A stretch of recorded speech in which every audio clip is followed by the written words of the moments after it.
ವಿಶ್ವಾಮಿತ್ರರು ರಾಮ ಲಕ್ಷ್ಮಣರಿಗೆ ಕಥೆ ಹೇಳ್ತಾ ಇದ್ದಾರೆ. ಹಾಗಾಯಿತು, ತನ್ನ ವಂಶದ ಕಥೆಗಳನ್ನೇ ಹೇಳ್ತಿದ್ದಾರೆ.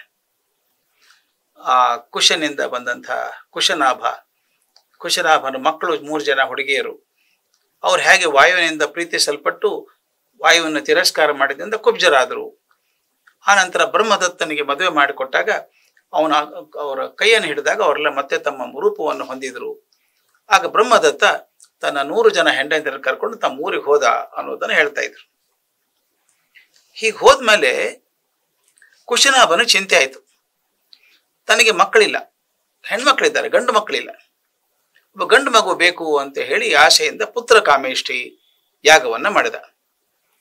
ಆ ಪದದ ಅರ್ಥ ಆಗಿದೆ, ಪುತ್ರ ಕಾಮೇಷ್ಟಿ. ಇಷ್ಟಿ ಅಂದ್ರೆ ಯಜ್ಞ, ಇಷ್ಟಿ ಅಂದ್ರೆ ಯಜ್ಞ.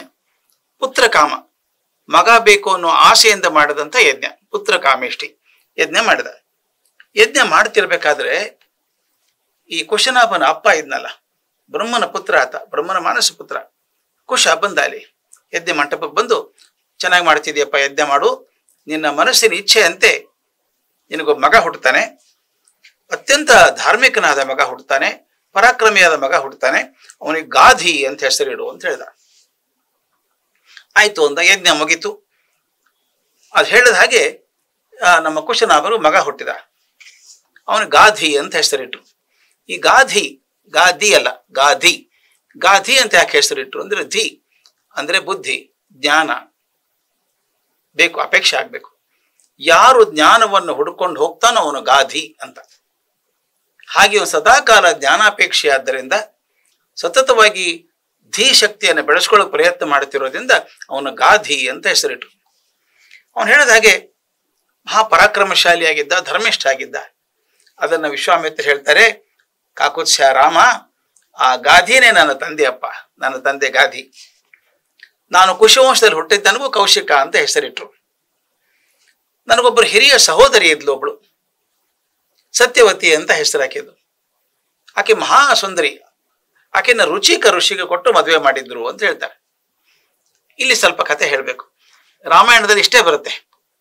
ವಾಲ್ಮೀಕಿ ರಾಮಾಯಣದಲ್ಲಿ ಹೇಳ್ತಾರೆ, ನನ್ನ ಅಕ್ಕ ಸತ್ಯವತಿ ಪರಮ ಸುಂದರಿ, ಮಹಾ ಸಾತ್ವಿಕ ಹೆಣ್ಮಗಳು, ಆಕೆನ ರುಚಿಕ ಅನ್ನೋ ಋಷಿಗೆ ಕೊಟ್ಟು ಮದುವೆ ಮಾಡಿದ್ರು ಅಂತಷ್ಟು ಹೇಳ್ತಾರೆ. ಮುಂದಿನ ವಿಷಯ ಹೇಳಲ್ಲ. ಅದು ಹೇಗಾಯ್ತು ಅಂತ ಬೇರೆ ಬೇರೆ ಪುರಾಣಗಳಲ್ಲಿ ಬರ್ತವೆ. ಈ ರುಚಿಕ ಅನ್ನೋ ಋಷಿ ಅವನ್ ಸತ್ಯವತಿಯನ್ನು ನೋಡಿ ಆಕೆನ ಮದುವೆ ಆಗ್ಬೇಕು ಅಂತ ಅಪೇಕ್ಷೆ ಪಟ್ಟ.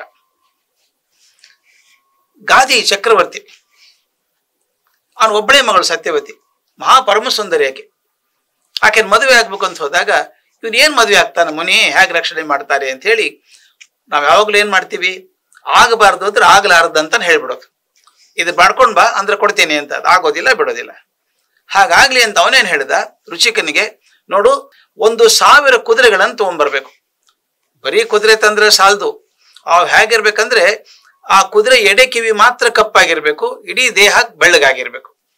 ಹೇಗಿದೆ ನೋಡಿ ಕುದುರೆ, ಬರೀ ಕಿವಿ ಮಾತ್ರ, ಎಡಗಿವಿ ಮಾತ್ರ ಕಪ್ಪಾಗಿರ್ಬೇಕು, ಇಡೀ ದೇಹ ಬೆಳ್ಳಗಾಗಿರ್ಬೇಕು. ಅಂತ 1000 ಕುದುರೆಗಳನ್ನು ತಗೊಂಡ್ ಬಂದ್ರೆ ನನ್ನ ಮಗಳ ಮದುವೆ ಮಾಡ್ಕೊಡ್ತೀನಿ ಅಂತ. ರುಚಿಕ ಹೋದ, ಜ್ಞಾನಿ ಅವನು, ಋಷಿ. ಅಲ್ಲಿ ಇಲ್ಲಿ ಹೋದ, ರಾಜರ ಕಡೆ ಹೋದ, ಉಪನ್ಯಾಸ ಮಾಡಿದ, ಪ್ರವಚನ ಕೊಟ್ಟ, ಯಜ್ಞ ಮಾಡಿಸಿದ. ಒಂದು ಕಡೆಗೆ ಅವನ್ಗೆ ಅಶ್ವತೀರ್ಥ ಅನ್ನೋ ಜಾಗದಲ್ಲಿ ಒಬ್ಬರು ಅವನಿಗೆ ದಾನವಾಗಿ ಕೊಟ್ಟರು 1,000 ಕುದುರೆಗಳನ್ನ, ಒಂದೇ ತರ ಇರುವಂತಹದ್ದು, ಕಿವಿ ಮಾತ್ರ ಕಪ್ಪು, ಎಡಗಿವಿ ಕಪ್ಪಿರೋದು, ದೇಹ ಎಲ್ಲ ಬೆಳಗದ್ದು ಕುದುರೆಗಳನ್ನು ಕೊಟ್ಟರು. ಅದನ್ನು ತಗೊಂಡು ಗಾಧಿ ಮಹಾರಾಜನ ಕಡೆ ಹೋದ, ತಂದಿದ್ದೆ ನೋಡಿ ಕುದುರೆಗಳನ್ನ ಅಂತ. ಮಾತು ಕೊಟ್ಟ ಮಾಡ್ಬೇಕಲ್ಲ. ಆದ್ದರಿಂದ ರುಚಿಕನ್ ಜೊತೆಗೆ ಆ ಸತ್ಯವತಿ ಮದುವೆ ಆಯ್ತು. ಸತ್ಯವತಿ ಚೆನ್ನಾಗಿದ್ರು, ಋಷಿಕ ಚೆನ್ನಾಗಿ ನೋಡ್ಕೊಂಡ ಹೆಂಡ್ತಿನ. ಆದ್ರೆ ಎಷ್ಟೋ ದಿವಸ ಆದ್ಮೇಲೆ, ಎಷ್ಟೋ ವರ್ಷ ಸನ್ಯಾಸ ಮಾಡ್ತಿದ್ರು. ಮತ್ತೆ ಇನ್ನೊಂದು ಏನಾಗಿತ್ತು ಅಂದ್ರೆ, ರುಚಿಕನಿಗೆ ವಯಸ್ಸಾಗಿತ್ತು. ಸತ್ಯವತಿ ಸಣ್ಣವಳು, ರುಚಿಕನಿಗೆ ವಯಸ್ಸಾಗಿದೆ, ಮಕ್ಕಳಾಗಿಲ್ಲ ಅಂತ ಒಂದು ಕೊರತೆ ಇತ್ತು. ಒಂದು ಯಜ್ಞ ಮಾಡೋಕೆ ಶುರು ಮಾಡಿದ, ರುಚಿಕನ ಮಕ್ಕಳು ಬೇಕು ಅಂತ ಹೇಳಿ. ಯಜ್ಞ ಮಾಡೋಕೆ ಶುರು ಮಾಡಿದಾಗ ಸತ್ಯವತಿ ಬಂದು ಬೇಡ್ಕೋತಾಳೆ, ನೋಡಿ ಬ್ರಹ್ಮನ ಯಜ್ಞ ಮಾಡ್ತಾ ಇದ್ದೀರಿ, ಒಂದು ವರ ಬೇಡ್ಕೊಳ್ಳಿ, ನನಗೊಬ್ಬ ಒಳ್ಳೆ ಮಗ ಬೇಕು. ಎಂಥ ಒಳ್ಳೆ ಮಗ ಬೇಕು ಅಂದ್ರೆ, ಆತ ಮಹಾಪರಮ ಬ್ರಾಹ್ಮಣ ಆಗಿರ್ಬೇಕು, ಬ್ರಹ್ಮವನ್ನ ಸಾಕ್ಷಾತ್ಕಾರ ಮಾಡ್ಕೊಂಡಿರ್ಬೇಕು, ಎಲ್ಲ ವೇದಗಳನ್ನು ತಿಳ್ಕೊಂಡವಂಥವನಾಗಿರ್ಬೇಕು, ಜಗತ್ತು ಮರ್ಯಾದೆ ಕೊಡುವಂಥ ಬ್ರಾಹ್ಮಣ ನಾನು ಮಗ ಆಗ್ಬೇಕು. ಮತ್ತೆ ಇನ್ನೊಂದು ಆಸೆ ಇದೆ, ಯಾಕೋ ಬ್ರಹ್ಮನ ಕೇಳ್ತಾ ಇದ್ದೀರಿ, ಇನ್ನೊಂದು ಕೇಳ್ಕೊಂಬಿಡಿ. ನನ್ನ ತಾಯಿ ಗಾದಿ ಮಹಾರಾಜನ ಹೆಂಡತಿ. ಆಕೆಗೆ ಗಂಡು ಮಕ್ಕಳಿಲ್ಲ, ನಾನು ಒಬ್ಬಳೇ ಮಗಳು. ನನ್ನ ತಾಯಿಗೂ ಒಂದು ಮಗು ಆಗ ಕೇಳ್ಕೊಳ್ಳಿ, ನನಗೊಂದು ಗಂಡು ಮಗ ಆಗಬೇಕು, ನನ್ನ ತಾಯಿಗೊಬ್ಬ ಗಂಡು ಮಗು ಆಗಬೇಕು, ಹಾಗೆ ವರ ಬೇಡ್ಕೊಳ್ಳಿ ಅಂತಾನೆ. ರುಚಿಕ ಯಜ್ಞದಲ್ಲಿ ಕೂತಿರುವಾಗ ಮಾತಾಡೋ ಹಂಗಿಲ್ಲ. ಆಯ್ತು ಅಂತಾನೆ. ಬ್ರಹ್ಮನ್ ಬೇಡ್ಕೋತಾನೆ, ನೋಡಪ್ಪ ನನ್ನ ಹೆಂಡತಿಗೆ ಮತ್ತು ನನ್ನ ಅತ್ತೆಗೆ ಇಬ್ಬರಿಗೂ ಗಂಡು ಮಗು ಹಾಗೆ ವರ ಮಾಡಿಕೊಡು ಅಂತ ಕೇಳ್ತಾನೆ. ಬ್ರಹ್ಮ ಪ್ರಸಾದ ಕೊಡ್ತಾನೆ, 2 ಪ್ರಸಾದ ಕೊಡ್ತಾನೆ. ಕಲ್ಪನೆ ಮಾಡ್ಕೋಬೇಕು ನೀವು, 2 ದೊನ್ನೆಗಳಲ್ಲಿ ಕೊಟ್ಟ ಅಂತ. ಒಂದು ಸತ್ಯವತಿಗೆ, ಇನ್ನೊಂದು ಸತ್ಯವತಿ ತಾಯಿಗೆ. 2 ಬೇರೆ ಬೇರೆ ದೊನ್ನೆಗಳಲ್ಲಿ ಕೊಟ್ಟ. ಅವು ಬೇರೆ ಕೊಡ್ಬೇಕಾದ್ದು ಅಂತ. ಯಾಕಂದ್ರೆ ಕೇಳ್ಕೊಂಡಿದ್ದೇನು, ನನ್ನ ಮಗ ಒಬ್ಬ ಮಹಾಬ್ರಾಹ್ಮಣ ಆಗಬೇಕು, ಜ್ಞಾನಿ ಆಗಬೇಕು, ಎಲ್ಲರೂ ಮೆಚ್ಚುವಂತ ಋಷಿ ಆಗ್ಬೇಕು ನನ್ನ ಮಗ. ನನ್ನ ತಾಯಿಗೆ ಹುಟ್ಟುವಂತ ಮಗ ಇದ್ದಾನಲ್ಲ, ಅವನು ಪರಾಕ್ರಮಿ ಆಗಬೇಕು, ಮಹಾ ದೊಡ್ಡ ಕ್ಷತ್ರಿಯನಾಗಬೇಕು, ಯಾಕಂದ್ರೆ ರಾಜರ ಮಗ ಅವನು ಅಂತ ಕೇಳ್ಕೊಂಡಿರ್ತಾಳೆ. 2ಕ್ಕೂ ಬೇರೆ ಬೇರೆ ಅಲ್ವಾ, 2 ಬೇರೆ ಬೇರೆ ದೊನ್ನೆಯಲ್ಲಿ ಬ್ರಹ್ಮ ಪ್ರಸಾದವನ್ನು ಕೊಡ್ತಾನೆ. ಇಲ್ಲಿ ಕತೆ 3-4 ಬಾರಿ ಬೇರೆ ಬೇರೆ ಆಗುತ್ತೆ. ಬೇರೆ ಬೇರೆ ಪುರಾಣಗಳಲ್ಲಿ ಬೇರೆ ಬೇರೆ ಕಥೆ ಇದೆ. ಒಂದ್ ಕಡೆ ಹೇಳ್ತಾರೆ, ತಾಯಿನೇ ದುರುದ್ದೇಶದಿಂದ ಮಗಳ ಕಡೆಯಿಂದ ಹೇಳಿಸಿ ಮಾಡಿಸಿದ್ಲು ಇದನ್ನ, ನನಗೊಂದು ಮಗ ಬೇಕು, ನಿನಗೊಂದು ಮಗ ಬೇಕು ಅಂತ ಕೇಳ್ಕೊ ಅಂತ ಹೇಳಿ ಒತ್ತಾಯ ಮಾಡಿ ತಗೊಂಡ್ಲು ಅಂತ ಒಂದ್ ಕಡೆ ಹೇಳ್ತಾರೆ. ಆಮೇಲೆ ಪ್ರಸಾದ ಕೊಟ್ಟದನ್ನ ಮಗಳ ಕಡೆಯಿಂದ ಕಿತ್ಕೊಂಡ್ಲು, ನನ್ನ ಪ್ರಸಾದ ನೀ ತಗೋ, ನಿನ್ ಪ್ರಸಾದ ನನಗೆ ಕೊಡು ಅಂತ ಮಾಡಿದ್ಲು ಅಂತ ಒಂದ್ ಕಡೆ ಹೇಳ್ತಾರೆ. ಇನ್ನೊಂದ್ ಕಡೆ ಹೇಳ್ತಾರೆ, ಹಾಗಲ್ಲ,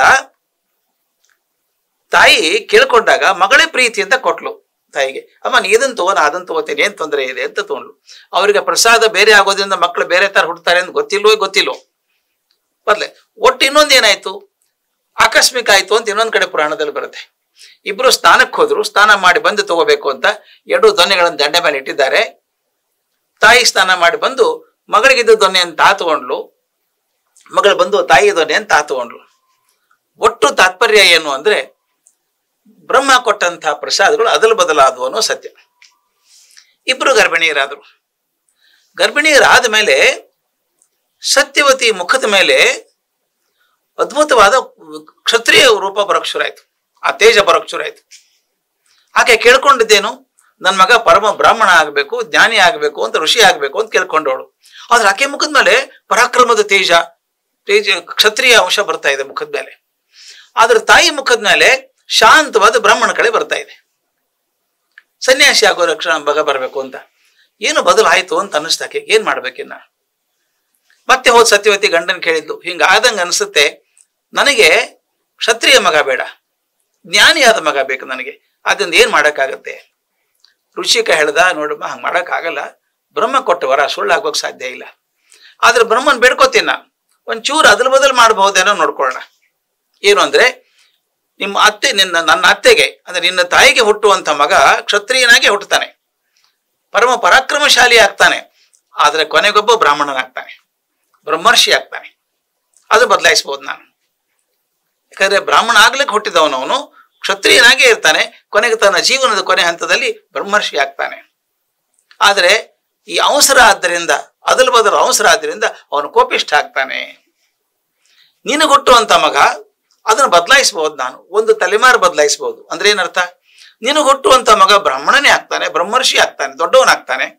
ಆದ್ರೆ ಅವನ ಮಗ ಮಾತ್ರ ಪರಾಕ್ರಮಿ ಆಗ್ತಾನೆ, ಶೂರ ಆಗ್ತಾನೆ, ಕ್ಷತ್ರಿಯ ವಂಶಕ್ಕೆ ಕುಠಾರ ಆಗ್ತಾನೆ, ಕ್ಷತ್ರಿಯನ ಕೊಂದು ಹಾಕ್ಬಿಡ್ತಾನ ಅವನು ಅಂತ. ಇನ್ನೇನ್ ಮಾಡಕ್ ಆಗೋದಿಲ್ಲಲ್ಲ. ಹಾಗೆ ಆಯ್ತು. ತಾಯಿಗೆ ಮಗ ಹುಟ್ಟಿದ, ಅವನು ವಿಶ್ವರಥ ಅಂತ ಹೆಸರಿಟ್ರು. ಅವನ ಹೆಸರು ವಿಶ್ವರಥ. ಕೌಶಿಕ ಪರಂಪರೆಗೆ ಸೇರಿದ್ರಿಂದ, ಕುಶನ ಪರಂಪರೆಗೆ ಸೇರಿದ್ರಿಂದ ಕೌಶಿಕ ಅಂತ ಕರೆಯೋಕೆ ಶುರು ಮಾಡಿದ್ರು. ಅವನ ಹೆಸರು ಹಾಗೆ ಉಳ್ಕೊಂಡ್ಬಿಡ್ತು. ಅದನ್ನ ಮುಂದೆ ಜನ ವಿಶ್ವಾಮಿತ್ರ ಅಂತ ಕರೆದ್ರು. ವಿಶ್ವಾಮಿತ್ರನ ಹುಟ್ಟು ಹೀಗೆ ಅವಸರದಿಂದ ತಾಯಿ ಬದಲಾಯಿಸಿದಂಥ ಪ್ರಸಾದದಿಂದಾಗಿ ಒಬ್ಬ ಕ್ಷತ್ರಿಯನಾಗಿ ಹುಟ್ಟಬೇಕಾದವನು ಬ್ರಾಹ್ಮಣ ಪ್ರಸಾದವನ್ನು ತಗೊಂಡಿದ್ರಿಂದ ಕ್ಷತ್ರಿಯನಾಗಿ ಹುಟ್ಟಿದ, ಆದ್ರೆ ಕೊನೆಗೆ ಬ್ರಹ್ಮರ್ಷಿ ಆದ. ಆ ಕಡೆ ಸತ್ಯವತಿಗೆ ಪ್ರಸಾದ ಬದಲಾದ್ರಿಂದ ಕ್ಷತ್ರಿಯನಾಗಿ ಹುಟ್ಟಬೇಕಾದಂಥ ಮಗ ಮತ್ತೆ ಬೇಡಿಕೆಯಿಂದಾಗಿ ಒಂದು ತಲೆಮಾರ ಮುಂದೆ ಹೋಗಿ ಸತ್ಯವತಿಯ ಮಗ ಬಹುದೊಡ್ಡ ಋಷಿ ಆದ, ಜಮದಗ್ನಿ ಅಂತ. ತಾವೆಲ್ಲ ಕೇಳಿದ್ದೀರಿ ಕಥೆನ. ಜಮದಗ್ನಿ ಮಹಾಋಷಿ. ಜಮದಗ್ನಿ ಹೆಂಡತಿ ರೇಣುಕೆ, ರೇಣುಕೆಯ ಮಗ ಪರಶುರಾಮ. ಏನಾಯ್ತು ನೋಡಿ, ಆಕೆಗೆ ಕ್ಷತ್ರಿಯನಾಗಿ ಹುಟ್ಟಬೇಕಾದಂಥ ಮನುಷ್ಯ ಬದಲಾವಣೆ ಆದ್ದರಿಂದ ಮಗ ಬ್ರಾಹ್ಮಣ ಆದ, ಋಷಿ ಆದ. ಅವನ ಮಗ ಪರಶುರಾಮ ಹುಟ್ಟಿದ್ದು ಬ್ರಾಹ್ಮಣ ವಂಶದಲ್ಲಿ ಹುಟ್ಟಿದರೂ ಕೂಡ ಕ್ಷತ್ರಿಯನಾಗಿ ಕೊಡ್ಲಿ ಹಿಡ್ಕೊಂಡು ವೀರಾವೇಶದಿಂದ ಹೋಗಿ ಪರಾಕ್ರಮಿಯಾಗಿ ಕ್ಷತ್ರಿಯರನ್ನೆಲ್ಲ ಕೊಂದು ಹಾಕಿದ. ಎಷ್ಟು ವಿಚಿತ್ರ ಅಲ್ವಾ, ಈ ಜೀವನ ಕಥೆಗಳೇ ವಿಚಿತ್ರ. ಅದನ್ನು ವಿಶ್ವಾಮಿತ್ರ ಹೇಳ್ತಾರೆ ರಾಮನಿಗೆ, ಹೇಗಾಯ್ತು ನೋಡಪ್ಪ, ನನ್ನ ಅಕ್ಕ ಮಗ ಜಮದಗ್ನಿ ಹುಟ್ಟಿದ ಮೇಲೆ ಆಕೆಗೆ ಗಂಡ ತೀರ್ಕೊಂಡ, ರುಚಿಕ ತೀರ್ಕೊಂಡು ತಾನು ಕೂಡ ದೇಹ ಸಮೇತ ಸ್ವರ್ಗಕ್ಕೆ ಹೋದ್ಲಂತೆ. ಶರೀರ ಸಹಿತವಾಗಿ ಸ್ವರ್ಗಕ್ಕೆ ನಮ್ಮ ಅಕ್ಕ ಹೋಗ್ಬಿಟ್ಲು. ನನ್ನ ಅಕ್ಕನ ಮೇಲೆ ಬಹಳ ಪ್ರೀತಿ ನನಗೆ. ವಿಶ್ವಾಮಿತ್ರ ಹೇಳ್ತಾರೆ, ಬಹಳ ಪ್ರೀತಿ ಅಕ್ಕನ ಬಗ್ಗೆ. ಆದ್ರೆ ಆಕೆ ದೇವಲೋಕಕ್ಕೆ ಹೋದ್ಮೇಲೆ ಅಲ್ಲಿ ಇರಲಿಲ್ಲ. ತಾನಾಗಿ ಒಂದು ನದಿಯಾಗಿ ಹರಿದು ಬಂದು ಕೆಳಗಡೆ, ಕೌಶಿಕಿ ನದಿ ಅಂತಾಗಿ ಹಿಮಾಲಯದ ಪಕ್ಕ ಹರ್ಕೊಂಡು ಬಂದ್ಲು. ಅತ್ಯಂತ ಪುಣ್ಯೋದಕ, ಅದು ಪುಣ್ಯದ ನದಿ. ಅದು ಎಷ್ಟೋ ಜನ ತಪಸ್ ಮಾಡ್ತಾರ ನದಿಯಲ್ಲಿ. ನನ್ನ ಅಕ್ಕಂದಾದ್ರಿಂದ ಅಕ್ಕನ ಮೇಲೆ ಪ್ರೀತಿಯಿಂದ ನಾನು ಯಾವಾಗಲೂ ಅಲ್ಲೇ ಇರ್ತೀನಪ್ಪ. ನಾನು ಇಲ್ಲಿ ಇರೋಲ್ಲ, ನಾನು ಅಲ್ಲಿ ಇರೋದೇ ಅಲ್ಲಿ. ನಾನು ಯಾವಾಗಲೂ ಕೌಶಿಕಿ ದಂಡೆ ಮೇಲೆ ಎದ್ಕೊಂಡು ನಾನು ನನ್ನ ಅಧ್ಯಯನ ಮಾಡ್ತೇನೆ, ಅಲ್ಲಿ ತಪಸ್ ಮಾಡ್ತಾ ಇರ್ತೇನೆ. ಅಕ್ಕನ ಹತ್ರ ಇದ್ದಂಗೆ ಅನಿಸುತ್ತೆ ನನಗೆ, ತುಂಬಾ ಸಂತೋಷ ಆಗುತ್ತೆ. ಆದ್ರೆ ಒಂದು ಕೆಲಸ ಇತ್ತು ನನಗೆ, ಒಂದು ನೇಮ ಇತ್ತು. ಅದಕ್ಕೋಸ್ಕರ ಸಿದ್ಧಾಶ್ರಮಕ್ಕೆ ಬಂದಿದ್ದೆ. ಇಲ್ಲಿ ಮುಖ್ಯ ಯಜ್ಞ ಮಾಡ್ಬೇಕಾದದ್ದು ಇಲ್ಲಿ ಮಾಡ್ಬೇಕಾಗಿತ್ತು ನಾನು. ಆಗ ರಾಕ್ಷಸರ ಕಾಟ ಅಂತ ಹೇಳಿ ನೀನು ಕರ್ಕೊಂಬಂದೆ. ನಿನ್ನ ಶೌರ್ಯದಿಂದಾಗಿ, ನಿನ್ನ ಸಾಧನೆಯಿಂದಾಗಿ ಇವತ್ತು ಅವ್ರು ಸತ್ತೋದ್ರು. ಸುಬಾಹು ಸತ್ತೋದ, ತಾಟಕಿ ಸತ್ತೋದ್ಲು, ಮಾರೀಚ ಎಲ್ಲೋ ದೂರ ಹೋಗ್ಬಿಟ್ಟ. ಅದರಿಂದ ರಾಕ್ಷಸರಿಂದ ಪಾರಾಯ್ತು ಜಮೀನಿದು. ಈಗ ಮತ್ತೆ ನಾನು ಇಲ್ಲಿ ಇರೋಲ್ಲ, ನಾನು ಇರೋದೇ ಕೌಶಿಕಿ ನದಿ ದಂಡೆ ಮೇಲೆ. ಎಷ್ಟು ಚಂದ ಹೇಳ್ತಾನೆ, ಒಂದು ನಿಯಮಕ್ಕೋಸ್ಕರ ಬಂದಪ್ಪ, ವಾಪಸ್ ಅಲ್ಲಿಗೆ ಹೋಗ್ಬೇಕು. ಇದು ನನ್ನ ವಂಶದ ಕಥೆ. ಇದು ಬಹಳ ಮುಖ್ಯ. ಅಂದ್ರೆ ವಿಶ್ವಾಮಿತ್ರರ ಕಥೆ ನಮಗೆ ಸಿಗೋದೇ ರಾಮಾಯಣದ ಬಾಲಕಾಂಡದಲ್ಲಿ ಸಿಗುವಂಥದ್ದು. ತಮ್ಮ ಕಥೆ ತಾವು ಚಂದ ಅಲ್ಲ, ತಮ್ಮ ಕಥೆಯನ್ನು ತಾವೇ ಹೇಳ್ಕೋಬೇಕು. ಆದ್ರೆ ಬಹಳ ದೀರ್ಘವಾಗಿ ಹೇಳಲ್ಲ. ತನ್ನ ಅಕ್ಕ ಸತ್ಯವತಿ, ಆಕೆಗೆ ಮಗ ಹುಟ್ಟಿದ, ಅವನು ಜಮದಗ್ನಿ, ಅವನ ಮಗ ಪರಶುರಾಮ. ಅಂದ್ರೆ ಯಾರು ಹೇಳಿ? ವಿಶ್ವಾಮಿತ್ರರ ಅಕ್ಕನ ಮಗ ಜಮದಗ್ನಿ ಮಗ ಪರಶುರಾಮ. ಅಂದ್ರೆ ತನ್ನ ಸೋದರಳಿಯನ ಮಗನೇ ಪರಶುರಾಮ. ಈ ತರ ಸಂಬಂಧ ಒಳಗೊಳಗೆಲ್ಲಾನು. ಈ ಕಥೆ ಎಲ್ಲ ಹೇಳ್ತಾರೆ. ಕೊನೆಗೆ ಹೇಳ್ತಾರೆ, ಕಥೆ ಹೇಳ್ತಾ ಕೂತ್ಕೊಂಡ್ಬಿಟ್ಟಪ್ಪ ರಾಮ, ಅರ್ಧ ರಾತ್ರಿ ಕಳೆದು ಹೋಯ್ತಲ್ಲೋ. ಚಂದ ಹೇಳ್ತಾರೆ, ನಿದ್ರೆ ಮಾಡಪ್ಪ, ಇನ್ನ ನಾಳೆ ಇನ್ನು ಪ್ರವಾಸ ಇದೆ, ನಮಗೆ ತೊಂದರೆ ಆಗ್ತದೆ ದಾರಿಲಿ. ಮರಗಳೆಲ್ಲ ನಿಶ್ಚಯವಾಗಿ ನಿಂತ್ಬಿಟ್ಟಿದ್ದಾವೆ, ಶಾಂತವಾಗಿ ಅಲ್ಗಾಡ್ತಾನೆ ಇಲ್ಲ. ನೋಡು ಎಷ್ಟು ನಿಶ್ಚಲವಾಗಿ ನಿಂತಿದ್ದಾವೆ. ಮೃಗ ಪಕ್ಷಿಗಳು ಕೂಡ ಮಲ್ಕೊಂಡ್ಬಿಟ್ಟಿದ್ದಾವೆ. ಎಲ್ಲ ಕಡೆ ಕತ್ಲಾಗಿದೆ.